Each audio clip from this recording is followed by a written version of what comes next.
இந்த வருஷம் வார்னர் ப்ரோஸ்க்கு ஒரு லக்கி இயராக இருந்திருக்கு. பிகாஸ் அவங்க ஒரு ரெக்கார்டை மேக் பண்ணியிருக்காங்க.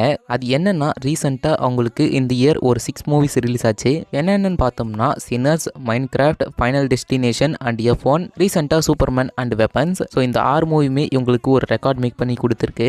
என்ன ரெக்கார்ட் அப்படின்னு கேட்டிங்கன்னா வார்னர் ப்ரோஸ் அப்படின்ற ஒரு ஸ்டூடியோ இந்த இயரில் 6 கன்சிக்யூட்டிவ் மூவிஸை கொடுத்து அந்த 6 மூவியோட ஃபர்ஸ்ட் டேலையும் $40 மில்லியன் ஓப்பனிங் பாக்ஸ் ஆஃபீஸாக இருந்திருக்கு. இது ஒரு ரெக்கார்டாக பார்க்கப்படுது. இதனால தான் வார்னர் ப்ரோஸ்க்கு ஒரு லக்கி இயராக இருக்குது அப்படின்னு நான் ஸ்டார்டிங்கில் சொன்னேன். இந்த 6 ப்ராஜெக்டோட இந்த லக்கி இயர் உங்களுக்கு முடியல.